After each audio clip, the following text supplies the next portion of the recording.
कोई अपने मरने का सेंसेशन फैला दे और उसके बाद भी उसको उतनी ही इज्जत मिले, कोई आपको बहका दे कि हम ऐसा करने जा रहे हैं और ऐसा ना किया जाए, तो क्या होना चाहिए उनके साथ? मुझे ऐसा लगता है उनके खिलाफ मुकदमे होने चाहिए।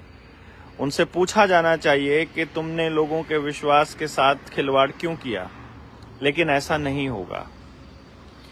जब हम रास्ता रोक देंगे, जब किसान रास्ता रोकेगा, जब हम अपनी आवाज बुलंद करने के लिए, अपने हक की आवाज बुलंद करने के लिए, अपना हक मांगने के लिए यदि हम सड़क पर चलने लगे, हम अगर कलेक्टर के पास भी जाने लगे, हम अगर नेता के पास जाने लगे, विधानसभा की तरफ जाने लगे, तो हमको रास्ते में रोक दिया जाता है।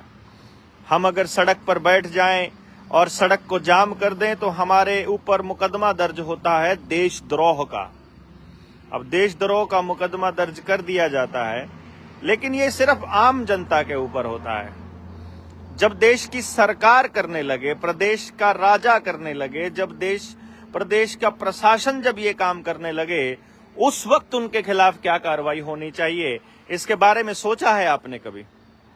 अभी आप आएंगे शंभू बॉर्डर से और पंजाब की तरफ से जब आप आएंगे तो आपको क्या नजर आएगा मालूम है? वहां कीलें लगा रखी हैं सड़क के ऊपर कि ट्रैक्टर आएगा तो सभी ट्रैक्टरों को पंचर करेंगे।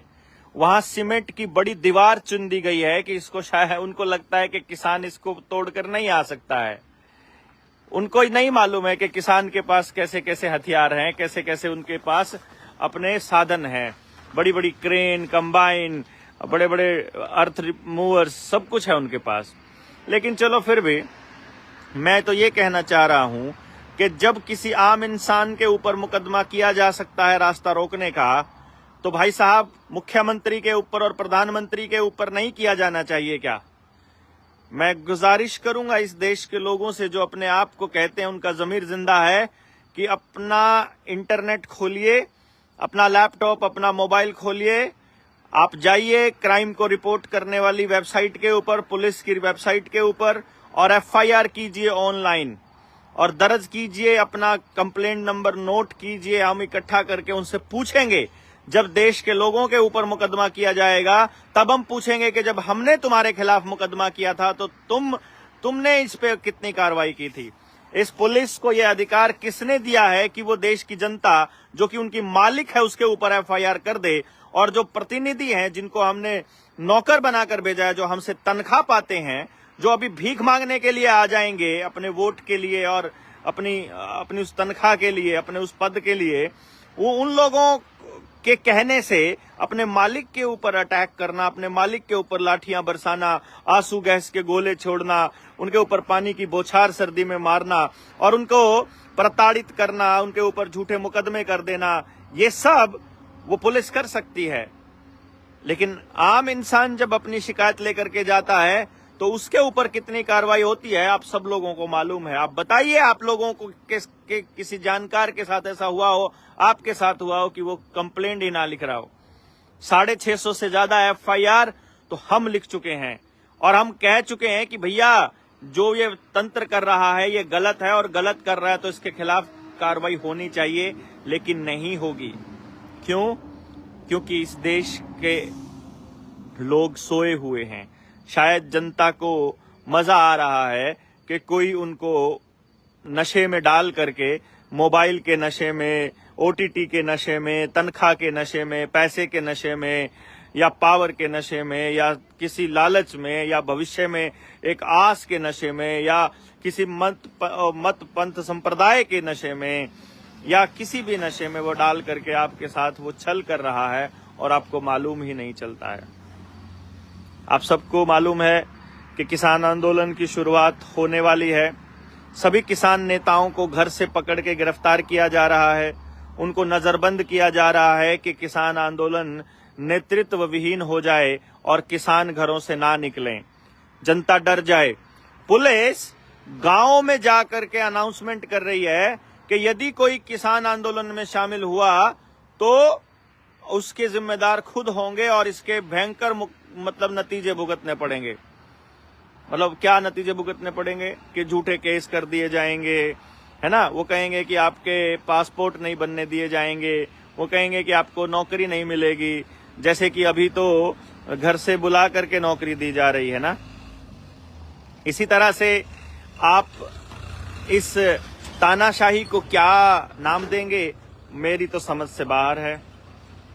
मैं तो इसको मतलब जितना इसकी निंदा की जाए उतना कम है। और मुझे तो बहुत गुस्सा आता है, मुझे तो सचमुच बहुत गुस्सा आता है कि देश के लोग बोल नहीं रहे हैं। अरे आप बहुत बुरी तरह से नहीं बोल सकते, कड़क नहीं बोल सकते, आपको कम से कम अपने सोशल मीडिया प्लेटफॉर्म के ऊपर किसानों का समर्थन तो करना चाहिए। अनाज तो खाते होंगे ना आप। जो अनाज खाता है, जिसका ज़मीर जिंदा है, जिसको अपने आने वाली पीढ़ियों की फिक्र है, उसको किसान के बारे में तो जरूर बोलना चाहिए। आपको न्यू वर्ल्ड ऑर्डर के बारे में, पूरे षड्यंत्र के बारे में जनता सरकार मोर्चा लगातार सचेत करता रहा है। अभी तो एमएसपी की गारंटी का कानून मांगने के लिए किसान दिल्ली की तरफ कूच कर रहा है।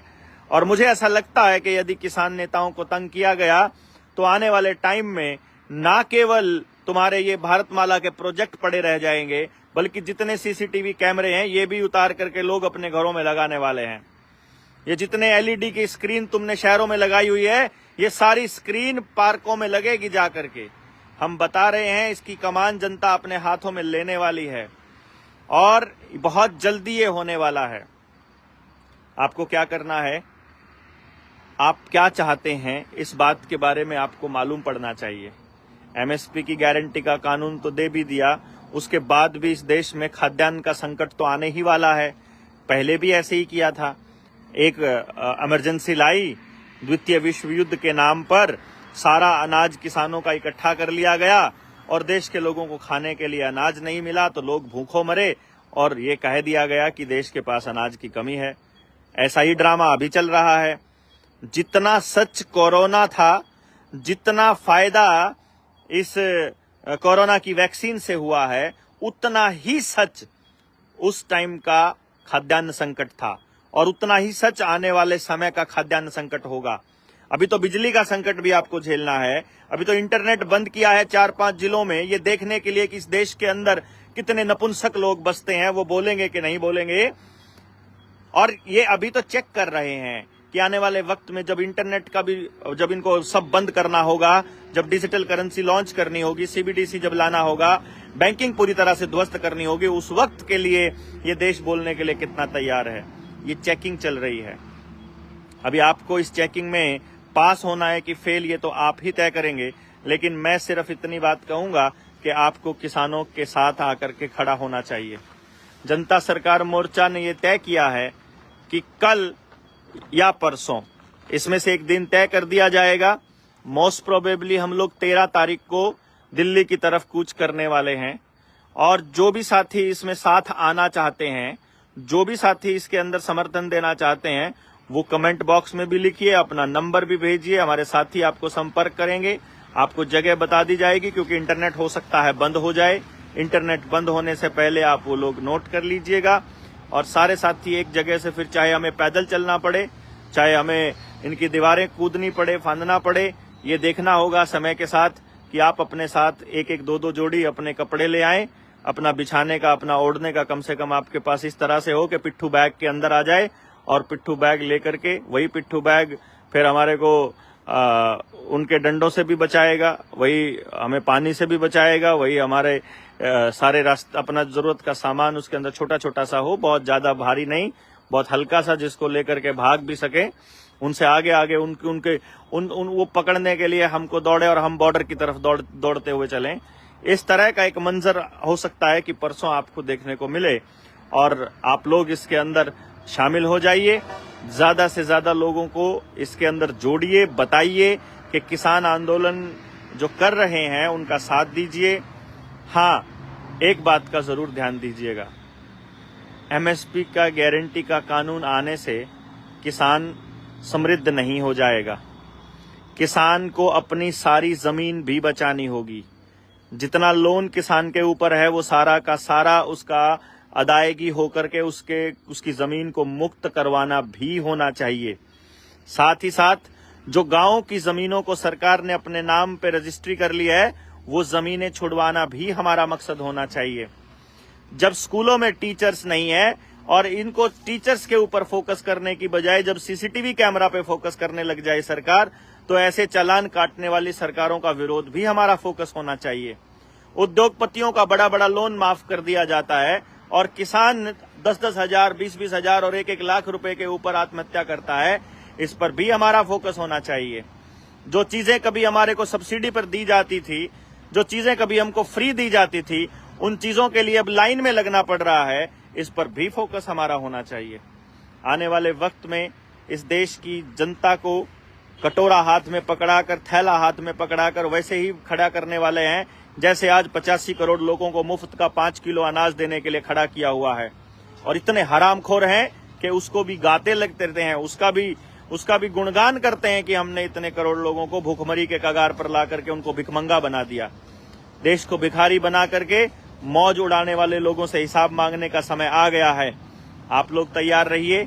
जितने अधिक लोगों को जोड़ सकते हैं जोड़िए, बताइए, फोन करके बताइए, फेसबुक पे लिखिए, व्हाट्सएप पे लिखिए।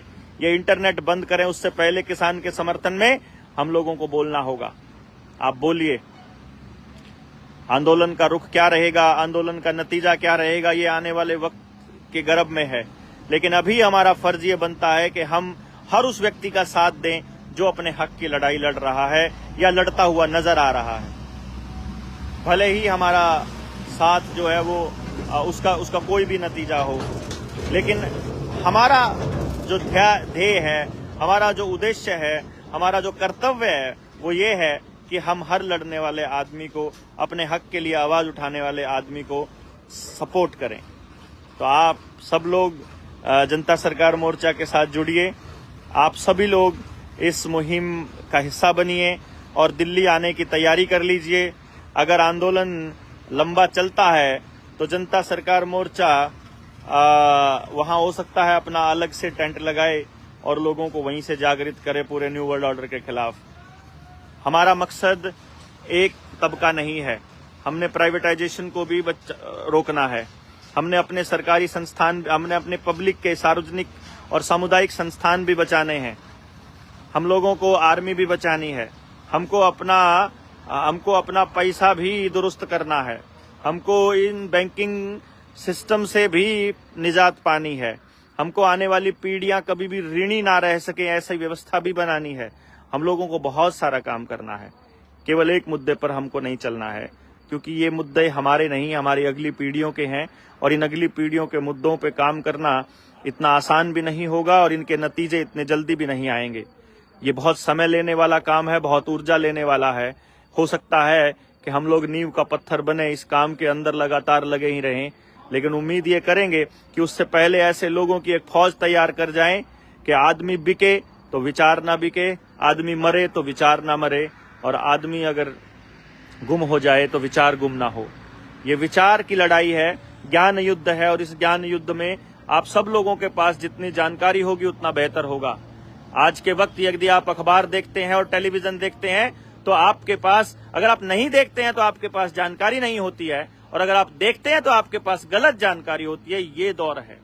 अगर आप सोशल मीडिया देखते हैं तो आपके पास जरूरत से ज्यादा जानकारी होती है। आज के दौर में, इल्यूजन के इस दौर में अगर कोई चीज आपको बचाएगी तो वो है किताबें। इसलिए जितना हो सके वो किताबें पढ़िए, जानिए, समझिए।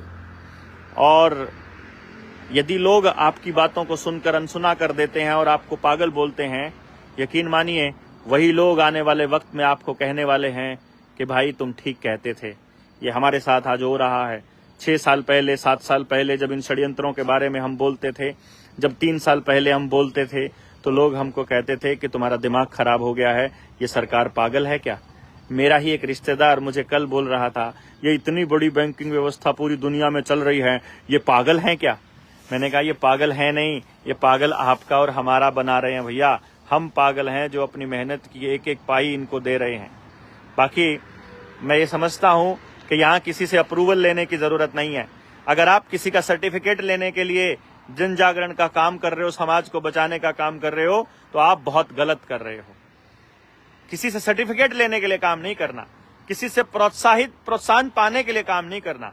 आपने काम इसलिए करना है, आपने लोगों को इसलिए जगाना है क्योंकि आपको लगता है कि वो जगाना सही है और जगाना चाहिए। बस इसी दौर में इसी सोच से के साथ आगे बढ़ते रहिए और लोगों को जगाते रहिए।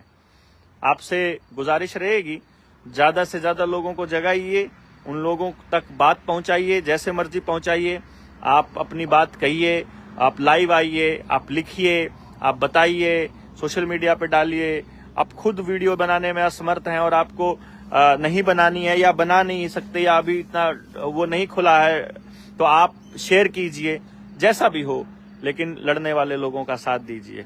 आज के वक्त बहुत जरूरी है ऐसे लोगों का साथ देना जो अपनी अगली पीढ़ियों की लड़ाई लड़ रहे हैं। आज आपने उनका साथ नहीं दिया तो कल जब वो लोग आपके घरों में घुसेंगे तब आपका साथ कौन देगा? आपका साथ तभी दे पाएंगे लोग जब उनको दिखाई देगा कि ये भी लड़ने वाले लोगों के साथ था। आज आप देख रहे हैं जनता सरकार मोर्चा के साथी जनता, अभी आपने वो महाराष्ट्र वाला केस देखा होगा। वहां पे तहसीलदार ने ये कहा कि आज से पहले कॉल आती थी तो आमदार और खासदार की आती थी। आमदार बोलते हैं वो लोग एमएलए को और खासदार बोलते हैं एमपी को। तो बोलते हैं कि आमदार और खासदार की कॉल आती थी। डीसी को तहसीलदार ने कहा अब की बार जनता आ रही है एक दूसरे को बचाने। यहाँ पहले तो आवेदक आता था, अकेला आता था, अब यहाँ तो 60-70-100 लोग आते हैं। अब इतने लोगों को मैं कैसे संभालूंगा कि जब तक ये मसला हल नहीं हो जाता मैं तो कोई आदेश नहीं दूंगा। इस तरह से लोग जब एक दूसरे के साथ आएंगे तो ये सारे के सारे नेता अपने आप पीछे हट जाएंगे। कल आपने एक काम करना है, अभी से कर सकते हो, ऑनलाइन आप एफआईआर कीजिए सरकार के खिलाफ कि उन्होंने रास्ता जाम कैसे कर दिया, उन्होंने लोगों का आना जाना उन्होंने कैसे रोक दिया। अगर किसान रोक रहा होता तो उसके ऊपर मुकदमा किया रहा होता, और अगर सरकार रोक रही है तो सरकार के ऊपर मुकदमा होना चाहिए, और जो इसका मुखिया है उसके ऊपर होना चाहिए। ये भी तो संगठन के मुखिया के ऊपर मुकदमा करते हैं ना, तो मुखिया के ऊपर कीजिए। आपको जो लगता है कि ये मुखिया है उसी के ऊपर मुकदमा कीजिए, आपके स्टेट का, आपके एरिया का, और डेप्यूटी कलेक्टर के नाम पर भी चिट्ठी दीजिए। आप कहिए, आप डेप्यूटी कलेक्टर को चिट्ठी लिखिए। और सैंडी बोल रहा है मेरे तो पापा भी मुझे गाली देता है। क्या बोल रहा है तो पापा तो सबके ही गाली देते हैं भैया, किसमें क्या दिक्कत होगी? पापा को तो अधिकार है गाली देने का, इसमें इतना गर्म होने की क्या बात है? सभी देते हैं, उसमें पापा भी इंसान है, उनको नहीं समझ में आ रहा है तो देंगे, कोई क्या फर्क पड़ता है? गाली देने से क्या होता है? असली मुद्दे पे आइए ना, लड़ाई लड़िए। एफआईआर कीजिए कि रास्ता रोकने का अधिकार इनको नहीं था, लिख के भेजिए, चिट्ठी लिख के भेजिए, आप उसके वो करिए, क्या कहते हैं, रजिस्ट्री कीजिए। और अभी इसमें जो भी सरकार गलत कदम उठाए उसके खिलाफ आपको बोलना होगा। बिजली वाले आपके गांव में आएंगे, आपको उनको भी पकड़ के बिठाना होगा आने वाले वक्त में। बैंक वालों को भी गांव में बिठाना होगा। किसी के मकान की कुड़की नहीं होने देनी, किसी का सामान नहीं लेके जाने देना, किसी का घर पे ताला नहीं लगने देना है, किसी का ट्रैक्टर नहीं उठने देना है, किसी की गाड़ी नहीं उठने देनी है। ये समाज को एक दूसरे के साथ खड़ा होना ही पड़ेगा, और समाज को एक दूसरे के साथ खड़े हुए बिना बात नहीं बनेगी। हर तबका दूसरे तबके का साथ दीजिए, हर तबका, जो भी तबका लड़ रहा है बस खड़े हो जाइए उसके साथ में, कोई बात नहीं। कई बार ऐसा भी होता है कि सरकार अपने ही लोगों को खड़ा कर देती है लड़ने के लिए, लेकिन उससे हमें तजुर्बा बहुत आता है। जो बिक चुके हैं वो अपना जाने, अदरवाइज जो लड़ रहे हैं उनका साथ दीजिए। और मैं नहीं समझता कि इससे कोई नुकसान होता है, बल्कि एक्सपीरियंस होता है, आदमी का पता चल जाता है। कोई भी व्यक्ति आपको केवल एक बार मूर्ख बनाएगा, उसके बाद आपको समझ में आ जाएगा कि आपको किनका साथ देना चाहिए और किनका नहीं देना चाहिए। लगातार लगे रहिए, लोगों को जगाइए, जितना हो सकता है लोगों को बताइए कि भाई ये जो दौर है, ये दौर एक दूसरे के साथ खड़े होने का है। ये चोर जो है ना, चोर एक दूसरे के साथ खड़े हैं, हम एक दूसरे के साथ नहीं खड़े हैं। ईमानदार आदमियों के साथ बड़ी प्रॉब्लम है, उनको साथ रखना बड़ा मुश्किल है। एक साथी कहता है कि भैया 5 उंगलियां बराबर नहीं होती हैं। मैंने उसको दिखाया कि 5 उंगलियां बराबर नहीं होती हैं। ये देखिए, ये 5 उंगलियां बराबर नहीं है, लेकिन जब खाने की बारी आती है तो सब बराबर हो जाती है, इकट्ठा होकर के खाती हैं।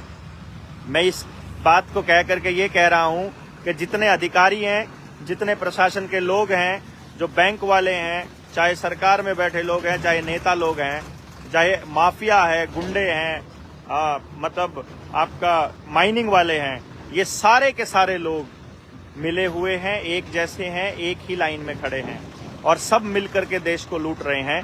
इन सब का हिसाब करेंगे।